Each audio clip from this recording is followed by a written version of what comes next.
as you typically know, if you know anything about Tesla, if you're doing a road trip, you can just put your destination into the navigator that's right there as part of the car, and it will calculate the best route and all the supercharger stops that you need to make for you, which is really, really convenient. But if you are pulling a large trailer, large relative to the car itself, you can't do that because it's going to calculate based on the range that the car normally has, and not what the car actually has with the trailer. So a couple of tools I use or I used for this trip that might be of use to you as well. First tool I use is the Tesla trip planner. This is just the very initial, when you're getting started, general idea of which direction you're going. I always just Google it, and then I find it here, click on that, and then just put in, change what vehicle you're using. They still don't have a Model Y, but since the standard range Model X is like the lowest range vehicle, and since I'm pulling a trailer, that's gonna give me kind of the closest. So I put that in.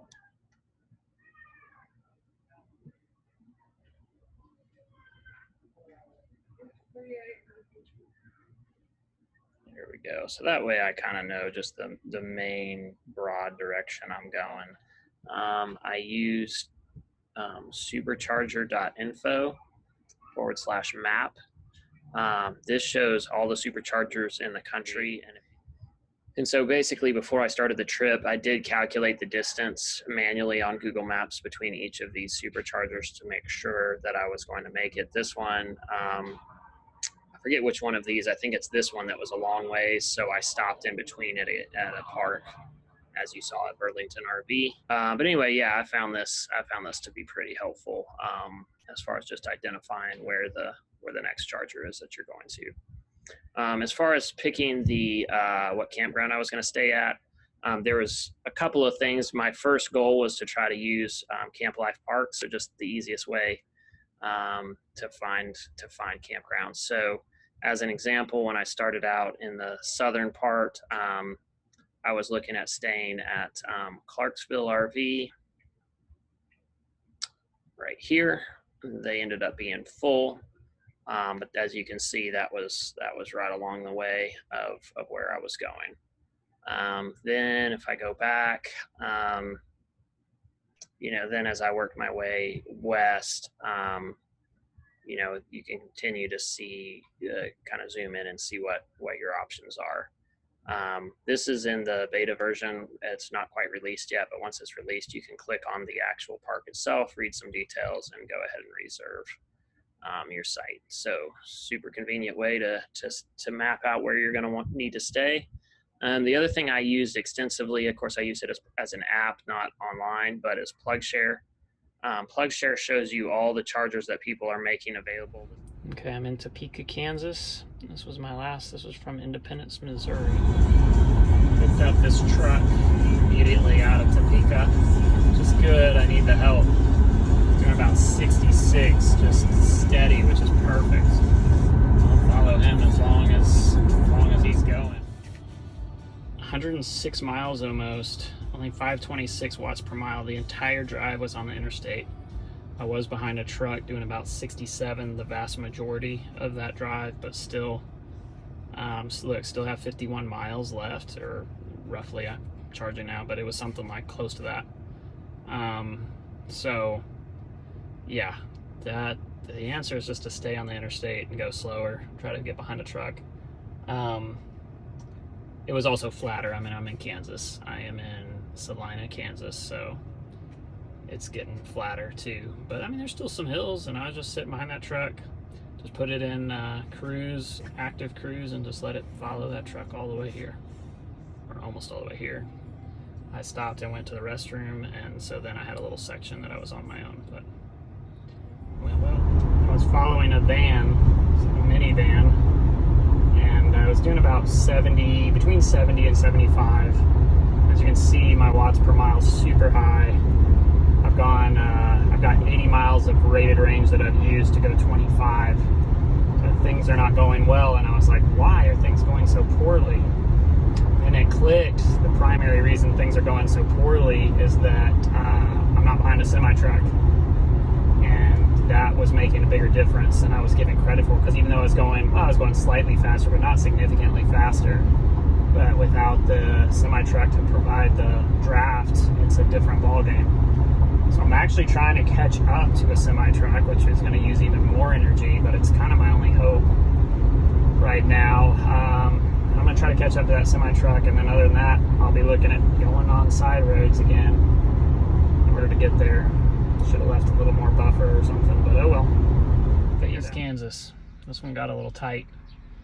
Only went 95 miles. You can see 645 watts per mile. I was down to like 13 rated range. What happened was there was not much in the way of trucks to get behind. I got behind a van and it was going slow. I already said all that. Yeah. So anyway, but I did finally get behind a truck the last like 20 miles, and that helps. It was going like 75 miles an hour, but still.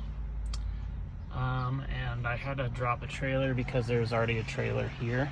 It's not charging, but it's in the way. Otherwise, I could have pulled in from that direction, and I could have not had to undo the trailer. But that's all right. I've gotten to where it only takes me, I don't know, maybe 5 minutes at the most to drop that trailer. So dropped it, charging. I'll go pick it up. It's 7 a.m. Mountain Time, I believe. I'm in Burlington, Colorado at the Burlington RV Park. It's just like a pull-off, overnight type RV park. But picked up the water last night, took the first shower I've done in the camper. It worked out great. Flip a switch to turn on the hot water heater. And it fires up the propane. You don't have to go light anything or anything like that. You just flip a switch and it lights itself. It was awesome. Had a nice warm shower last night, and I was thinking about getting out of here, but it's pouring down rain. AccuWeather says another 21 minutes, so I'm gonna hang tight until the rain passes, and then I'll pack up and get rolling. So a closer view of all these windmills. There's a ton of them. There's clean energy right there. Clean and cheap. Limon, Colorado. It's behind a truck doing 67 almost the whole way, except for the last 10-15 miles, so that made it a lot more efficient. My buddy's here at this supercharging station, so I didn't have to unhook, or at least I don't have to yet. I'm not going to be here very long because I got here with 130 miles of range or something. So, and I think I'm only blocking one station because I've got mine, and then I'm blocking one. So while at that supercharger in Lemon, I was blocking a stall. I knew I was with the trailer, but typically the stalls right beside each other are shared stalls, meaning if two people plug into those, it splits the power. Or split stalls, maybe is a better way to say it. But at that supercharger, I didn't look, and they were spread out so that the one beside me was not my split. And so then another person came, and then they noticed that, so they moved to a different one because my split was behind the trailer where you could actually access it. So then they moved to a different one. Then their two other ones were broken. So the only other option now was my split that was accessible. And so then a Model S came. And so then he was forced to split with me, which means both of us get less power. And actually the guy in the red Model 3 seemed more perturbed about it than the guy in the Model S. And I was done. I didn't fully, and I was like, oh yeah, you can split. I don't care. But then it's well, yeah, I don't care. But he cares because he's only getting half his power or whatever it is. It's reduced. And anyway, the guy in the red Model 3 ended up leaving pretty quick. So that then the guy in the Model S moved over to that stall. But yeah, I've never seen them where the splits aren't right beside each other. So I thought I was blocking my own split. So I was like, we can let these other chargers fill up. Plus I didn't know the other two were broken. So I didn't know those two were broken. And I didn't know that I was blocking one that wasn't my split. So yeah, kind of not ideal. Maybe I should have unhooked, but given the circumstances. I thought there was like 4 other chargers, and I thought I was only blocking my own split. So sorry, guy in the red Model 3 and the white Model S, about blocking that spot. Just make out a faint outline of the mountains. I don't know if you can even see it on the camera. There's a faint outline of the mountains out there. First view of the mountains.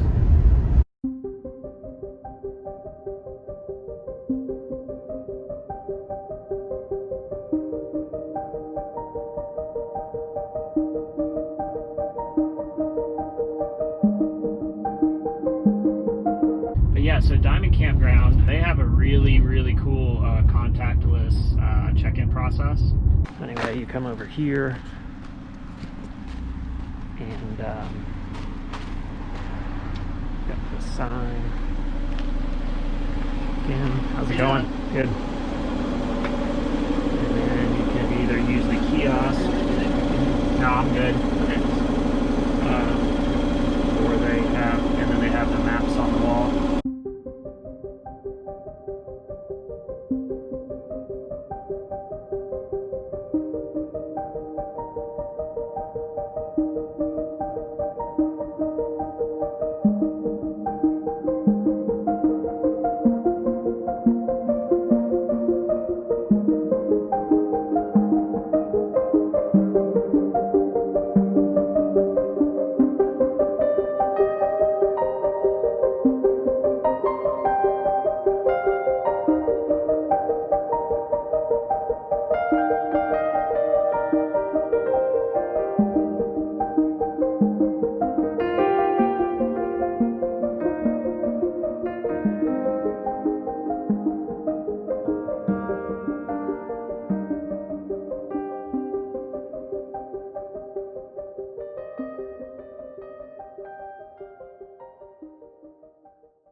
Best features of the Model Y is the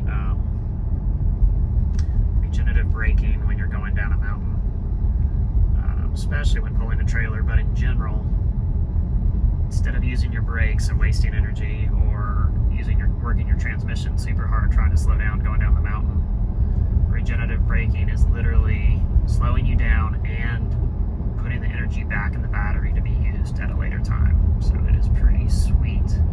Very convenient. Also, you don't have to put your foot on the brake at all. You just reduce your pressure on the accelerator and it does the rest.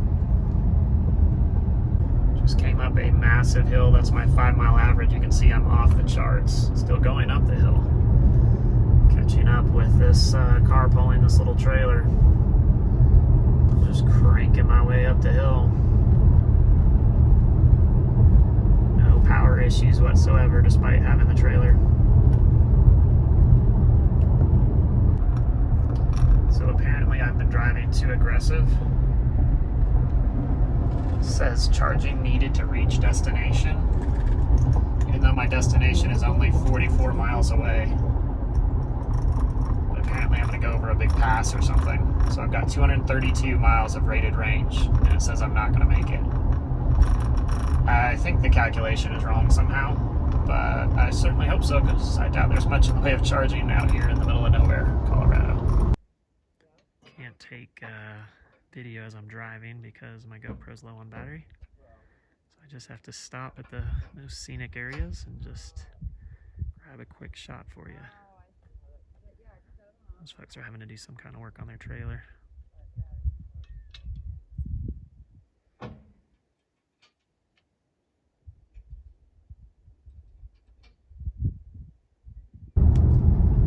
I stopped at that scenic overlook for a good 2 minutes, minute and a half, 2 minutes at least.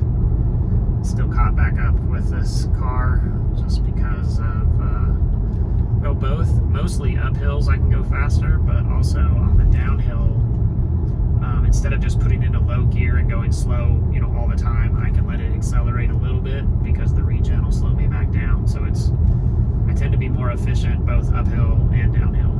Definitely uphill being well, really both.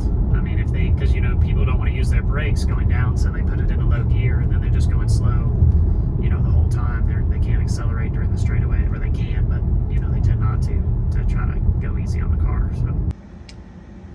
campground in Woodland Park, Colorado. It's a Lakewood supercharger. A lot of downhill, so I did not try to drive efficiently at all, and yet I still had a very efficient trip. Oops, sorry, that's the wrong one. There we go. That's what we're looking for. Yeah, look at that. 81 miles, 338 watts per mile. Not trying to drive efficiently at all. Just a lot of downhill.